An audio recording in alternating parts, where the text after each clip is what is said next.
Fala aí, pessoal. Vamos agora para a nossa segunda aula do nosso curso de desenho.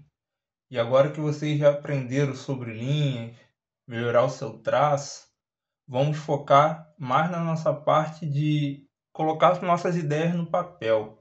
Vamos evoluir e fluir o nosso desenho. Para isso, algumas técnicas têm que ser apresentadas. Mas antes de começar qualquer desenho mais complicado, mais complexo, volte nos exercícios passados, solte seu braço, risque a folha. Aqueles exercícios vão te acompanhar por um longo de muito tempo. E nessa aula de hoje, eu quero focar em dois exercícios: o desenho cego e o desenho de observação. Na primeira aula, vocês aprenderam a olhar para um objeto, olhar para as coisas. Focamos no seu olhar. Hoje nós vamos focar no seu cérebro. E especificamente o lado direito do cérebro, que é voltado para a emoção, intuição e criatividade. E para isso nós temos que descolar o seu olho da sua mão. Assim você vai focar o seu lado direito do cérebro. E como fazemos isso? Com o desenho cego. O desenho cego nada mais é de você pegar um objeto e tentar copiá-lo sem olhar para a sua mão, sem olhar para o papel, olhando 100% do tempo para o objeto. E você não pense que você vai fazer um desenho bonito e nem tente fazer um desenho bonito. Você só vai rabiscar. Você vai tentar reproduzir aquele objeto sem olhar para sua mão. E eu digo, vai ficar feio, vai ficar engraçado, mas o intuito é esse mesmo. É só o seu cérebro que vai estar trabalhando, não é a sua mão. E uma dica que eu dou para esse desenho é você começar pela silhueta, de fora para dentro. Faça só a silhueta do objeto, o contorno do objeto. Depois que você tiver todo o contorno do objeto, aí você foca nos detalhes, vai indo para dentro, para a parte central do desenho. Esse seria o desenho cego. E agora, o desenho de observação. O desenho de observação é a representação gráfica de qualquer coisa que você está enxergando.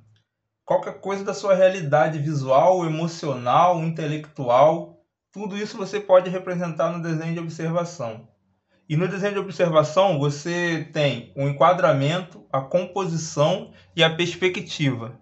Só que a perspectiva é uma parte mais avançada que eu pretendo mostrar para vocês mais na frente do curso. Agora então vamos focar no enquadramento, composição e a proporção. O enquadramento seria a localização do desenho na folha. É o equilíbrio que você dá para o desenho na folha. A proporção seria o tamanho desse elemento em relação a outro. A ideia é observar os objetos com atenção, com os mínimos detalhes e ver o tamanho de um para o outro. E com isso, na proporção, você ainda tem o volume e os planos. O volume seria a proporção do objeto em 3 dimensões. Como isso. Veja esse cubo. O volume dele, ele não é um desenho reto na folha. Você tem que ver o volume dele, a totalidade. E eu vou mostrar isso para vocês no desenho aqui agora. Veja esse desenho. Tendo em mente que essa é a sua tela de pintura ou a sua folha. Esse enquadramento está errado. Ele está grande demais na folha. E esse segundo exemplo, olha o espaço de folha que ficou. Também está uma proporção errada. A proporção correta seria mais ou menos essa.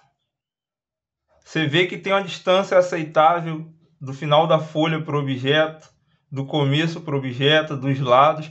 Essa seria uma boa proporção para um desenho. E note que aqui nesse exemplo você tem a profundidade do desenho, o 3D do desenho, tem a diferença de tamanhos para os objetos. E para eu conseguir chegar nesse ponto, eu usei as linhas guias, que é uma coisa que é muito importante no desenho de observação. E como que você faz isso? Você observa o maior objeto e traça a sua linha na altura final desse objeto e no início desse objeto. você tem o tamanho total que essa imagem vai ter, porque você pegou o maior objeto. E depois você traça todas as linhas que você precisar para desenhar o seu objeto. Tanto que cada linha dessa é de um objeto. Esse aqui é o tamanho total desse cubo. Aqui onde que ele começa é a base dele. Essa linha, ó, é da altura da pirâmide, a base da pirâmide, a altura do quadrado, a base do quadrado, a altura da bola, a base da bola. Todas essas linhas você traça para que você tenha a proporção de um elemento para outro. Esses elementos aqui, eles estão no mesmo plano, mas essa pirâmide podia estar mais para trás, mais para frente, e isso tudo você enxergar fazendo essa linha. Como você faz essa linha? Tirando medidas. Como que você tira essas medidas? Você pode medir com o próprio lápis. Você olha para um objeto,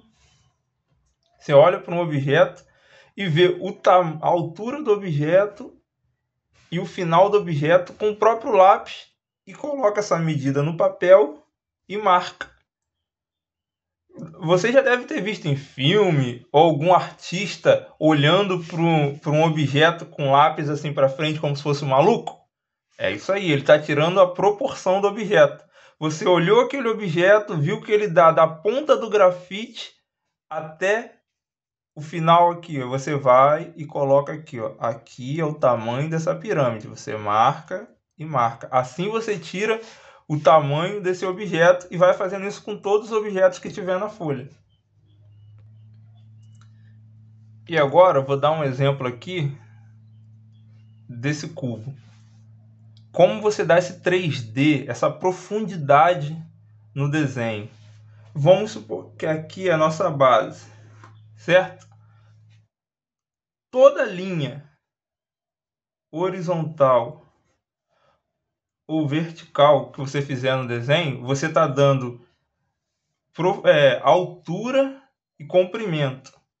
Toda linha em diagonal, você está dando profundidade ao desenho. Note que se eu posso aumentar essa linha o máximo que for, eu só vou dar altura nesse objeto. Eu posso aumentar essa linha o máximo que for, eu só vou dar largura no objeto. Mas olha a linha em diagonal, como que faz esse objeto ter uma profundidade. Você tem a noção que esse objeto está indo para o fundo da folha.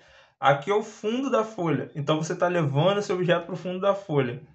Vou pegar um exemplo aqui que eu acho que vai ser bem didático. Todo mundo já fez aquelas casinhas na infância, na escola, e alguns fazem até hoje, que você retrata aquela casa de frente, mas coloca até a janela dos lados, mas você só vê a frente da casa. Então vou fazer um exemplo usando as linhas normais, retas, que todo mundo faz, e vou dar as diagonais para ver a diferença, como que fica. Eu vou até fazer com a régua para ser mais rápido. Então vamos lá.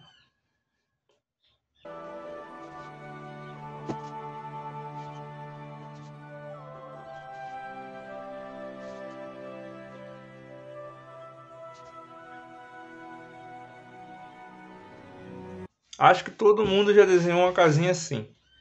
Por mais que eu tente colocar outra janela aqui, estender essa parede para cá, vai sempre ficar o mesmo plano, em 2D. Todo mundo já desenhou uma casa assim.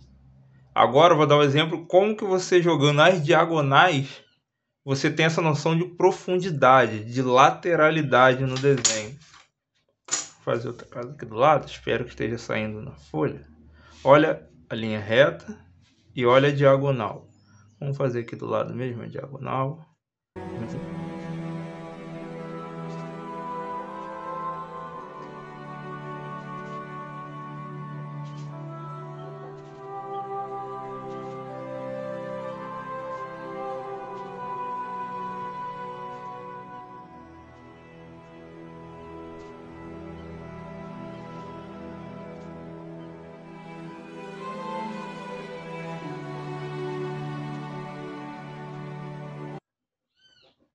Note a diferença desses dois exemplos.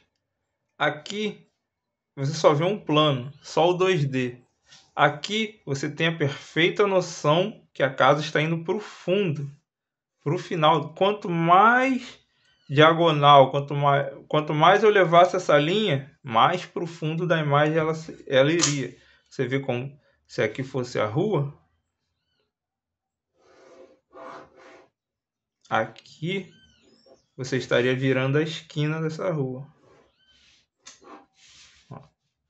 Ó. Supor que aqui seria a rua e você estaria virando a esquina dessa rua. Olha como que você vê a diferença indo para o final da folha. E todas as linhas retas, altura.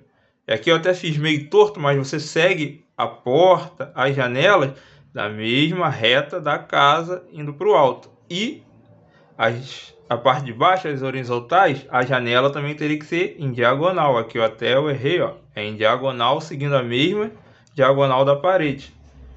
Assim você tem um 3D, uma profundidade no desenho. Valeu, pessoal. Ficamos por aqui. Até a próxima aula. Dedicação, esforço, treino. Vamos para cima e vai arrebentar.